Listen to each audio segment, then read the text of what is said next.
Jason Herrmann has been working as a biologist for the Marine Resources Division of the Alabama Department of Conservation and Natural Resources since 2019 to primarily work with management of Alabama oyster reefs.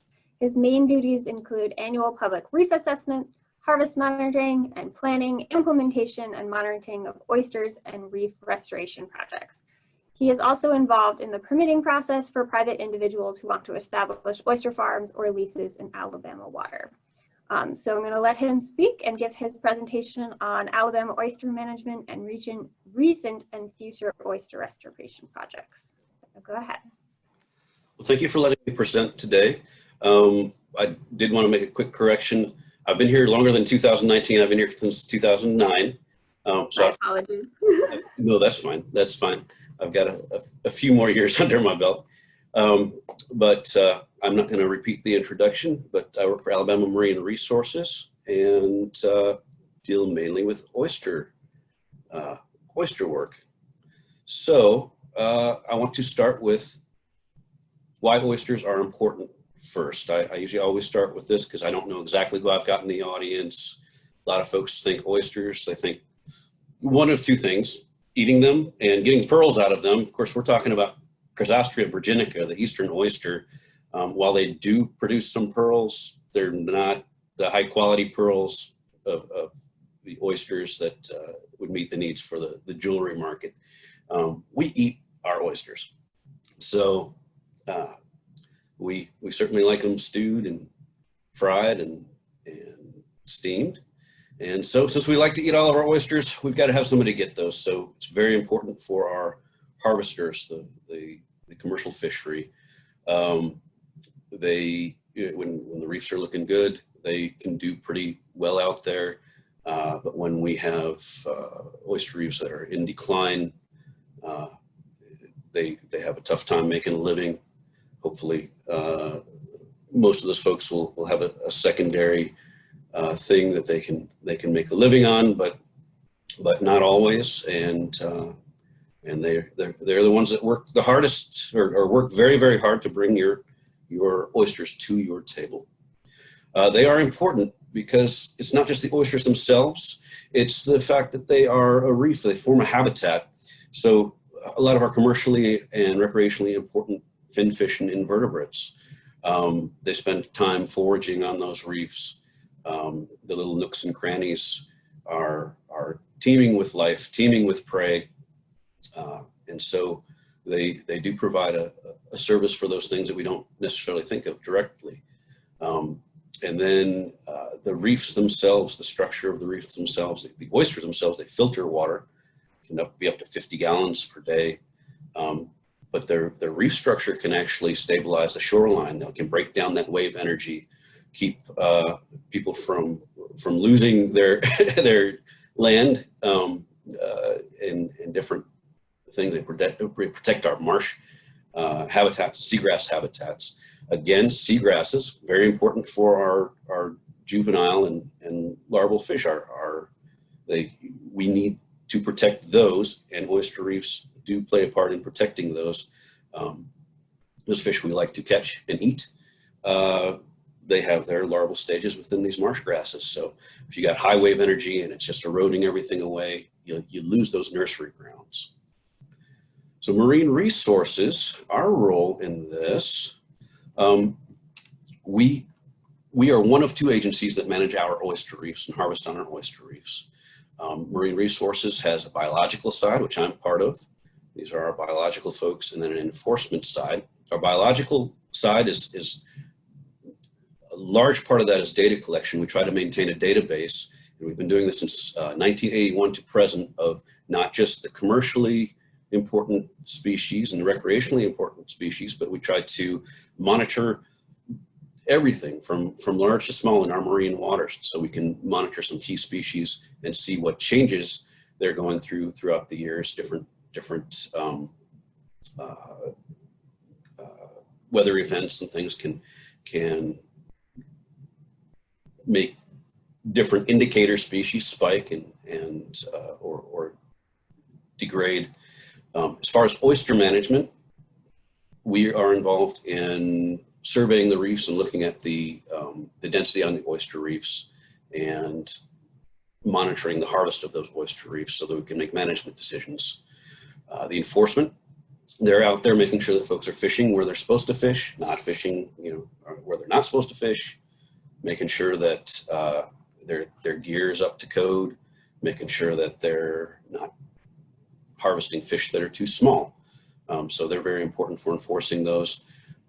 The second agency that also deals a lot with oyster reefs is the Alabama Department of Public Health. And I definitely need to mention them. Marine Resources opens up and closes up oyster reefs based on the density of oysters on there. If there's a lot of oysters, we like to try to make those accessible to the harvesters.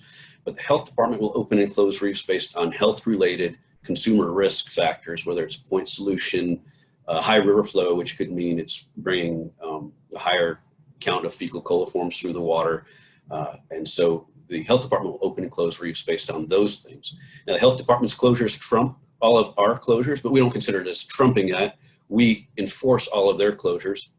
And so we can have a condition where there's enough oysters on the reef where the Marine Resources has the reefs open, but the Health Department has it closed because there's a possible risk to our consumers. And that's so important for maintaining the industry and the health of everyone who enjoy oysters. So Alabama Department of Public Health and Marine Resources kind of co-manages the oyster reefs. So Marine Resources, when we are surveying the oyster reefs for oyster density, we do Quadrat surveys. We put a line between two buoys, and this yellow line in the picture that I have here has burlap sacks attached to it. We put divers in the water, we swim down the line, and we carry a square. We use a square yard. You can use a square meter, quarter meter. Whenever we come across one of these bags on the line, we'll put our square down, collect everything in the square and put it into the bag. And then we collect that whole line and we process the large legal size oysters, sublegals, the spat, which are the young oysters. We look for how much cultch is in there. Cultch is shell, limestone, things that oysters settle on, and look for predators and things too. So this isn't exactly how our dives go. It's not to scale, and usually our dives look about like that. We have zero visibility in Mobile's highly turbid waters, and it's like swimming through chocolate milk. So the other things we do, we manage our harvest. We have an oyster management station, which we started that in 2011. Along with that, we also had some regulation changes. Prior to establishing the regulation changes and the oyster management station, the oyster reefs were kind of a free-for-all. They were open all year round. There was no set reef that they needed to be on. They needed to be in conditionally approved waters, which was set by the Alabama Department of Public Health. And they could open and close things. Marine Resources would close things occasionally, but it was hard to determine where oysters were coming from in all of Alabama and where they were going to. We've got a trip ticket program that allowed us to determine how many oysters were coming in from commercial harvest, but we didn't really have a good idea of where they were coming, what reefs were being depleted. Well, the establishment of that, along with the ability to open and close reefs, is really the heart of our oyster management station and collecting some new data that we didn't have access to. So now our public reefs are closed through the hottest parts of the month to protect consumer safety from May 1 to September 31st. That's something that they didn't have prior to that. This is our oyster management station, our mobile office, and the oyster harvesters need to check in with the management station every morning before they go out and harvest. And the next basically shows what they check in with. They drop an oyster management card in. They have to do that. It's illegal not to. Then they go harvest. And then when they come back, they have to purchase sack tags from us. And that has to be affixed to each tag before it gets landed.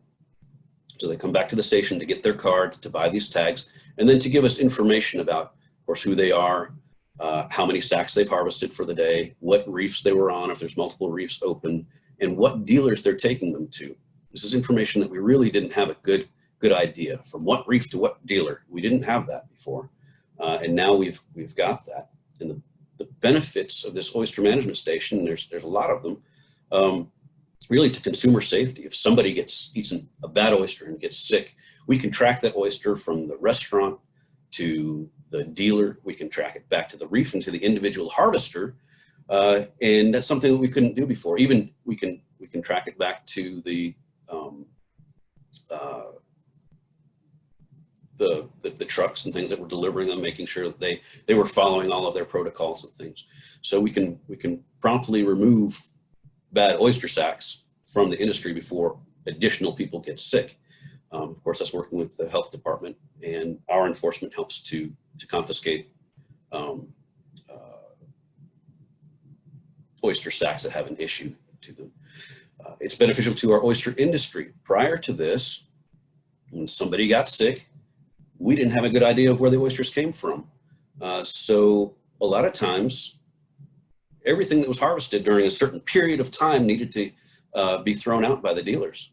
So instead of knowing exactly where they came from and just throwing out those oysters, we had to mandate that all the oysters were gone, and the industry, the dealers, lost a lot of income that way.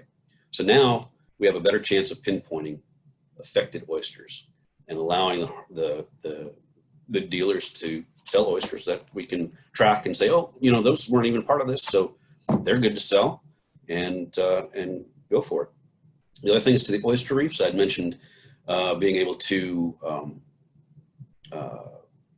basically go through different oyster reefs, close and open oyster reefs as needed, depending on what the harvest pressure is on that. So rotation of oyster reefs. And when an oyster reef has been harvested sufficiently, we can let it sit and replenish itself, and send the harvester somewhere else. So we don't totally have to shut down harvest to all of our reefs. We can just pinpoint which ones need a little rest, I guess. So an introduction to our main productive oyster reefs. We have about 3,000 acres of productive oyster reefs. This top little graphic here is Mobile Bay. If you're not familiar with that, Mobile Bay, Bon Secours Bay, and Mississippi Sound. This little area is here. This is really around the bridge that leads to Dauphin Island Bay. It's Cedar Point, Kings Bayou, and Bowie Reef. These are our main productive areas. Herron Bay. We used to have more productive reefs all across our bay in Bon Secours Bay and Upper Mobile Bay, and in Mississippi Sound. But these are the main ones that we've been harvesting recently, and have provided our really what we need for our public harvest, our public oyster industry. The next slide is to give an idea of kind of how landings have gone. This graphic right here is, we don't need to delve into it too much, but this is Oyster Landings from 1880, and I've got from 2018 here. We did have harvest in 19. But I wanted to just point out that when something happens, as far as weather-wise, a hurricane comes through in the past, and these are the names of some of the hurricanes that came through, past from the 70s on, that really affected our oyster reefs. We'd have a hurricane or weather condition come through. It would knock down the productivity. We'd go through some sort of restoration, which was Cultch Planting. I'll talk about that later. And it would jump back up. And again, we'd have a hurricane, you'd have reduced harvest, reduced density of oysters. We'd do some sort of restoration activity, it would jump back up. That's just kind of the history of what we've done.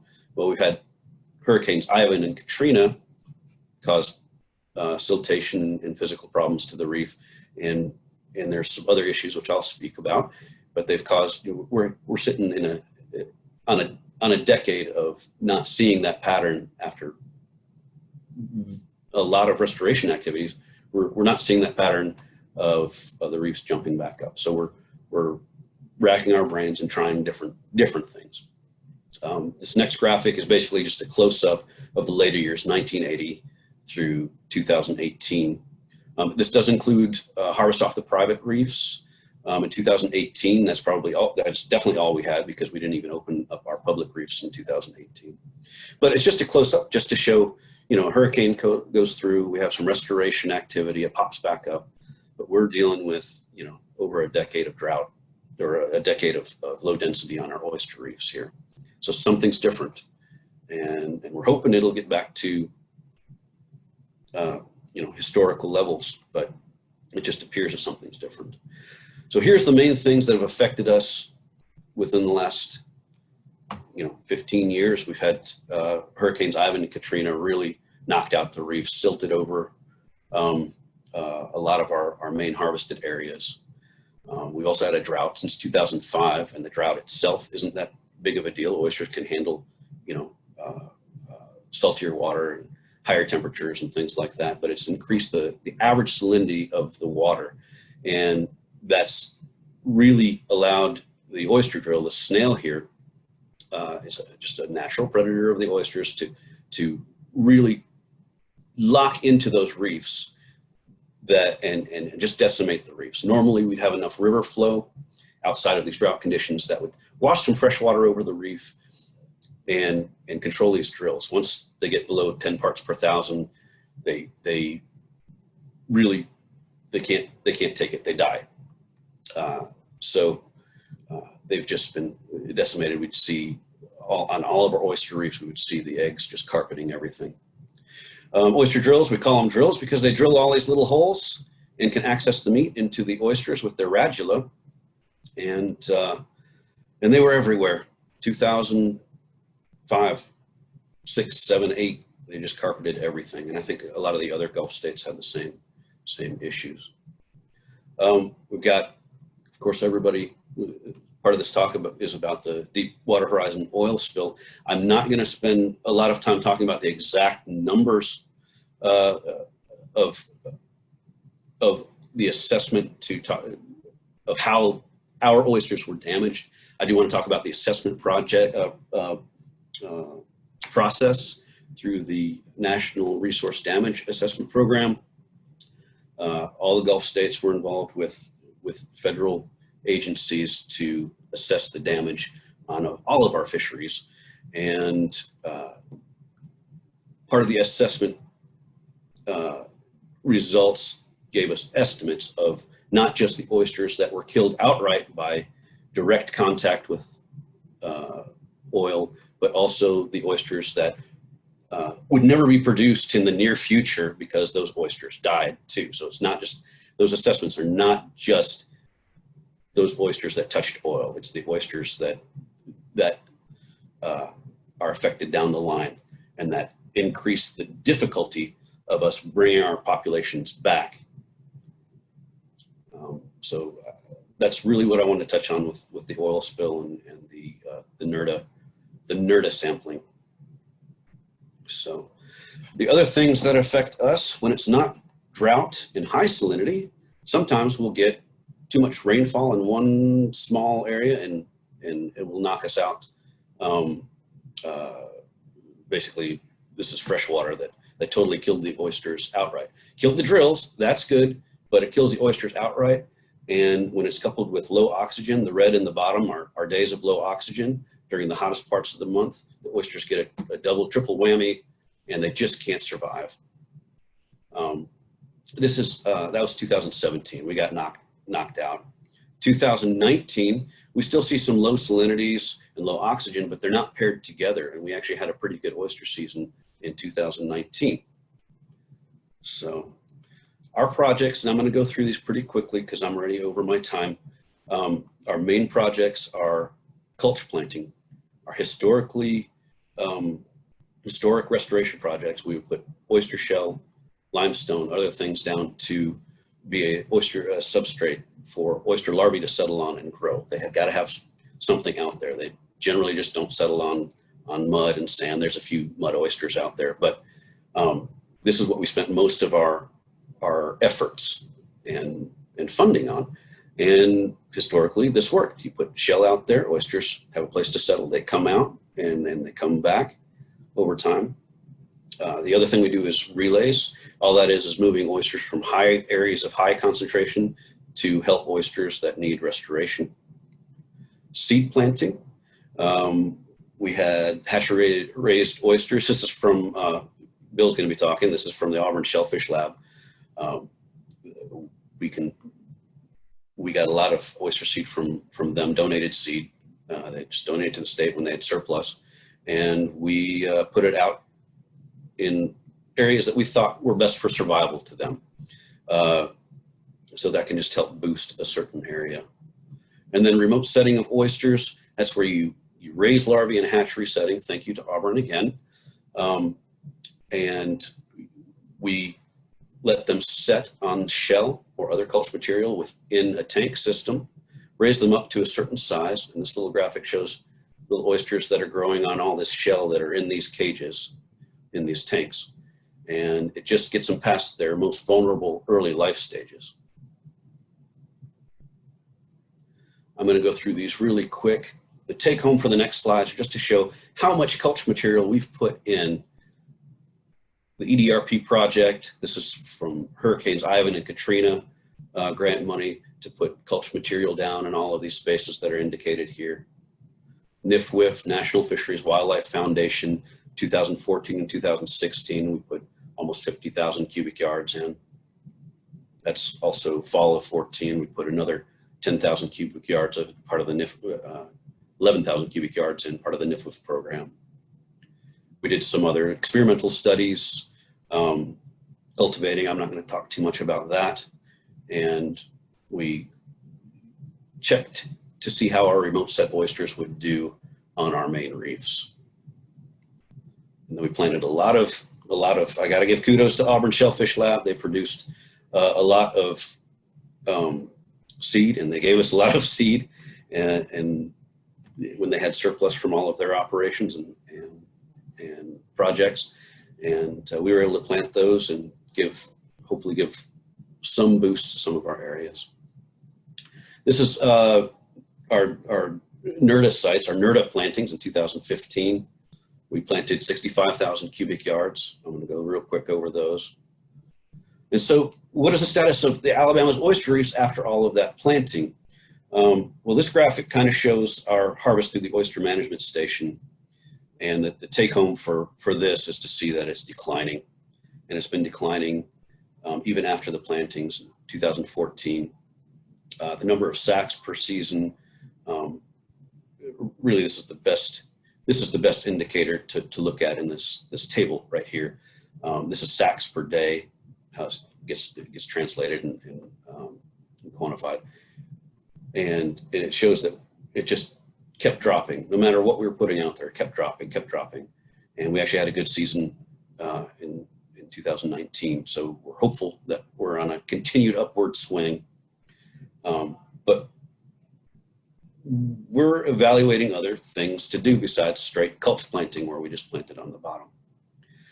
So we're evaluating new areas to plant, new techniques to plant Cultch, and doing more remote setting through the hatchery rearing. So we're trying to map historical oyster reef and oyster reef footprints to see if we want to create a oyster reefs along a network, a gradient from the upper Mobile Bay to down around where we harvest now. And the reason for that is if something goes wrong on the lower reefs, maybe the upper reefs that we create can still function and still have a density enough for folks to harvest and sustain itself. So we're trying to get that resilience by finding new places, not just planting on the reefs that are being harvested, but trying to plant all the way up and down the bay as needed. We're trying different Cultch planting techniques. Instead of planting and broadcasting flat on the bottom, we're trying to do it in mounds to pull. There's some areas where the oxygen is low on the bottom, so we're trying to build them up to make sure that they have oxygen at the top. So historical footprints have become non-productive because they go anoxic or remain anoxic or hypoxic. So we're looking at those techniques. Instead of planting on just flat on the bottom, we're trying to build them up. So these are about 4 feet up, some little experimental things to try to see how the oysters are doing at the top of the mound and how they're doing at the bottom of the mound. The other thing is to plant in rows to prevent siltation from storm events. We're hoping that outer rows, if we plant in rows in certain areas that get silted up and sanded up, are covered in sand, will protect the inner rows, and you'll still have a certain amount of productivity within there. And then lastly, I'm going back to the same graphics for the remote set, but we're gearing up to really ramp up our remote set. We have plans in the works to build a hatchery, an oyster hatchery at the Cultch Planting Mariculture Center.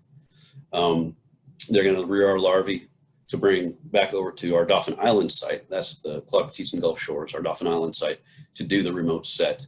And while we had three tanks working on remote set, we're increasing that to about 10 full tanks of this. So we want to really use that remote set material, those oysters on a remote set shell to put them out to complement some of our restoration activities. We can put them on top as a veneer on planting. We can put them in certain special areas like marshes and things to try to just boost that restoration. So I know we're waiting for questions to the end, but this is the end of my presentation. Perfect. Well, that's great. Thank you very much, Jason. We appreciate it.